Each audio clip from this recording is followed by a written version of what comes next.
എന്ന് തുടങ്ങുന്ന വചനങ്ങൾ ഖുർആനിലെ 3-ാമത്തെ അധ്യായം സൂറത്ത് ആൽ ഇംറാനിലെ 45-ാമത്തെ വചനം. അഥവാ മാലാഖമാർ മറിയത്തിന്റെ അടുത്തേക്ക് കടന്നു ചെന്നുകൊണ്ട് പറയുകയാണ്, സന്തോഷ വാർത്ത അറിയിക്കുകയാണ്, ഇതാ നിനക്കൊരു കുഞ്ഞുണ്ടാകാൻ പോകുന്നുണ്ട് എന്ന്. ആ സന്തോഷ വാർത്ത അറിയിക്കാൻ വേണ്ടി കടന്നു ചെന്നത് മാലാഖമാരാണ്. എന്നാൽ സൂറത്തു മറിയത്തിൽ 19-ാമത്തെ അധ്യായത്തിലെ 20 മുതൽക്കുള്ള വചനങ്ങളിൽ പറയുന്നത്, പരിശുദ്ധാത്മാവ് ജിബ്രീൽ എന്ന് പറയുന്ന മലക്ക് മറിയത്തിന്റെ അടുക്കൽ ഈ അത്ഭുത കൃത്യത്തിന് നിമിത്തമായ അത്ഭുത പ്രവർത്തനത്തിന് സന്നദ്ധമായി കടന്നു ചെന്ന രംഗമാണ്. അത് സന്തോഷ വാർത്ത അറിയിക്കാൻ കടന്നു ചെന്നതല്ല. സന്തോഷ വാർത്ത നേരത്തെ അറിയിക്കപ്പെട്ടിട്ടുണ്ട്.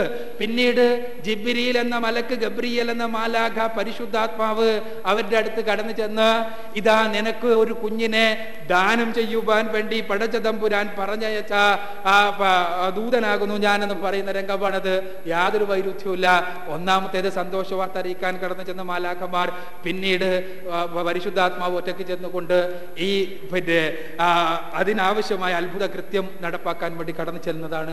അതിൽ യാതൊരു വൈരുദ്ധ്യമില്ല. ആ വചനങ്ങൾ വായിച്ചാൽ തന്നെ മനസ്സിലാക്കാൻ സാധിക്കും. സൃഷ്ടിക്ക് 8 ദിവസമാണ് വേണ്ടി വന്നത് എന്ന് ഖുർആനിൽ എവിടെയുമില്ല. പരിശുദ്ധ ഖുർആനിലെ 41-ാമത്തെ അധ്യായത്തിലെ ചില വചനങ്ങൾ വ്യാഖ്യാനിച്ചുകൊണ്ട് അത് 8 മാറ്റുകയാണ്. സത്യത്തിൽ 2, 2, 4 എന്ന് പറയുന്ന ഈ 4 2-ൽ തന്നെ പെട്ടതാണ്. അഥവാ ഭൂമിയെയും അതിലുള്ളതിനെയും ഭൂമിയെ സൃഷ്ടിക്കാൻ 2 ദിവസമെടുത്തു, 2 യൗമെടുത്തു. ദിവസം എന്നുള്ളത് നമ്മുടെ കോൺസെപ്റ്റ് അനുസരിച്ചല്ല.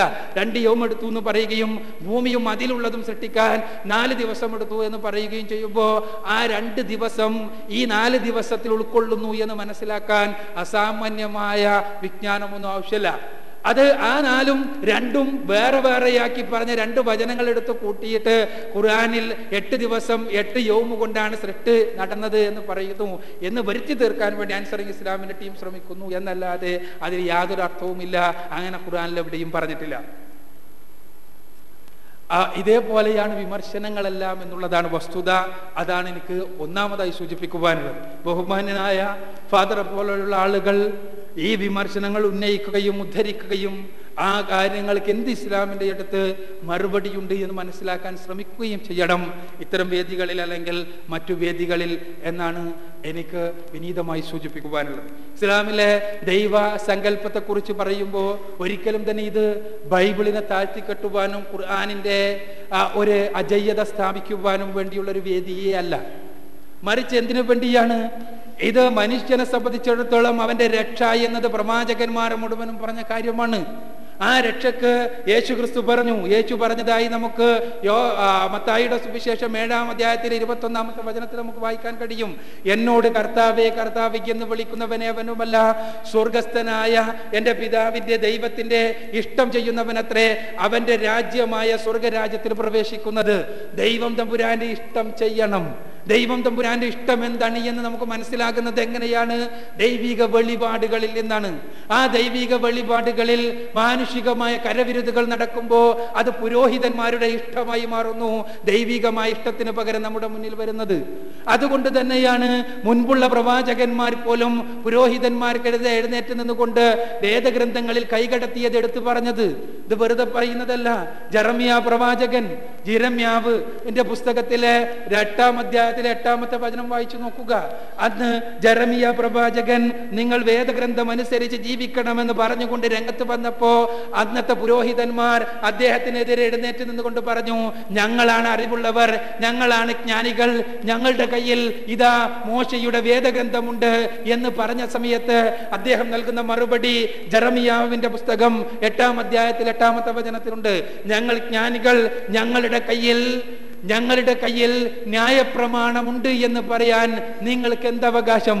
നിങ്ങളുടെ ശാസ്ത്രിമാരുടെ കള്ള കയ്യെടുത്തുകോൽ വ്യാജതുലിക ന്യായപ്രമാണത്തെ വ്യാജമാക്കിയിരിക്കുന്നു. ഇത് ജെറമ്യാ പ്രവാചകൻ പറഞ്ഞതാണ്. എന്താണ് വ്യാജതൂലിക? വ്യാജമാക്കുക എന്ന് പറഞ്ഞാൽ എല്ലാവർക്കും വ്യക്തമാണ്.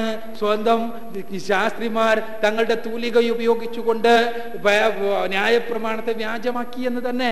അതാ ഖുർആൻ പറഞ്ഞത്, ഫവൈലുൽ ലില്ലദീന യക്തുബൂനൽ കിതാബ ബിഐദിഹിം സുമ്മ യഖൂലൂന ഹാദാ മിൻ ഇൻദില്ലാ ലിയശ്തറൂ ബിഹി തമനൻ ഖലീലൻ. ആ ഖുർആൻ പറഞ്ഞത് സ്വാർത്ഥമായ താല്പര്യങ്ങൾക്ക് വേണ്ടി വേദഗ്രന്ഥം എഴുതിയുണ്ടാക്കുകയും ഇത് ദൈവികമാണ് എന്ന് പറയുകയും ചെയ്തവർക്കാകുന്ന നാശം.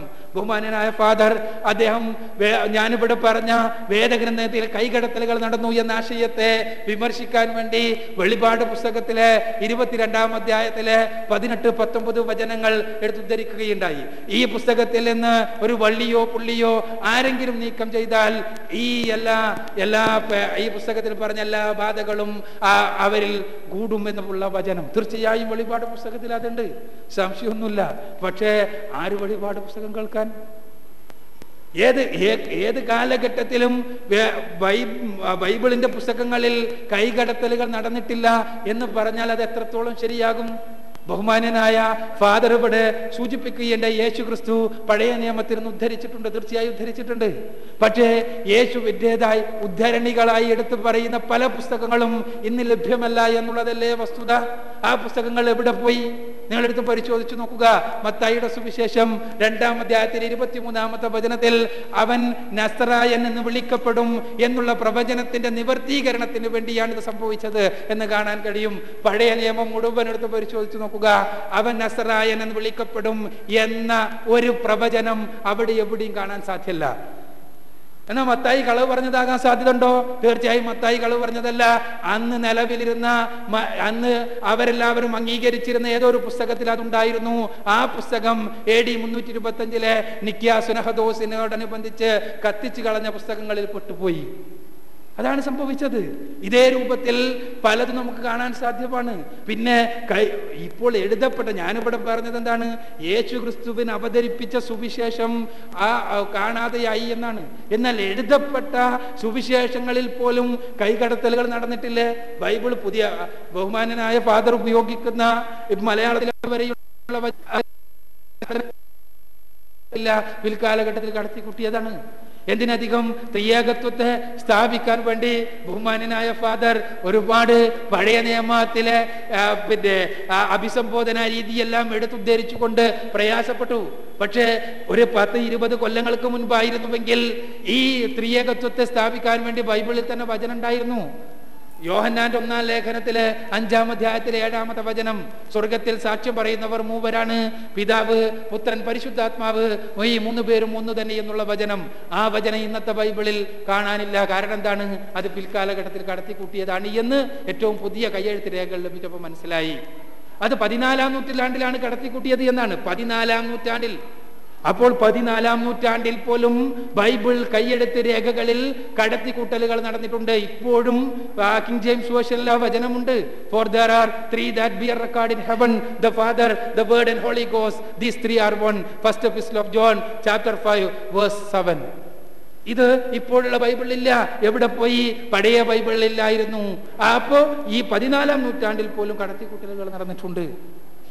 പിന്നീട് ത്രിയേകത്വത്തെ കുറിച്ചാണ്, ത്രിത്വത്തെ കുറിച്ച് ബൈബിൾ പഴയ നിയമത്തിലുണ്ട് എന്ന് പറയുന്ന പൂജക ബഹുവചനങ്ങൾ എടുത്തുകൊണ്ട് പറയാൻ തുടങ്ങിയാൽ എലോഹിം എന്ന പദത്തിൽ എന്താണ്?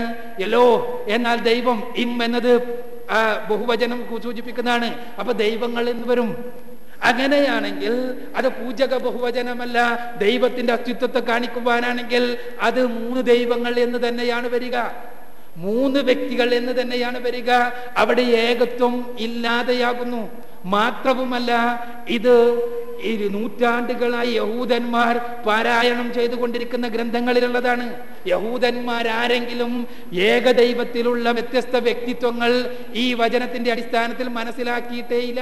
യഹൂദന്മാർ മാത്രല്ല, ഇത് പഠിപ്പിച്ച പ്രവാചകന്മാരാരെങ്കിലും അങ്ങനെ പഠിപ്പിച്ചിട്ടുണ്ടോ? പഠിപ്പിച്ചിട്ടില്ല. യേശു ക്രിസ്തു അങ്ങനെ പഠിപ്പിച്ചിട്ടുണ്ടോ? യേശുവും പഠിപ്പിച്ചിട്ടില്ല.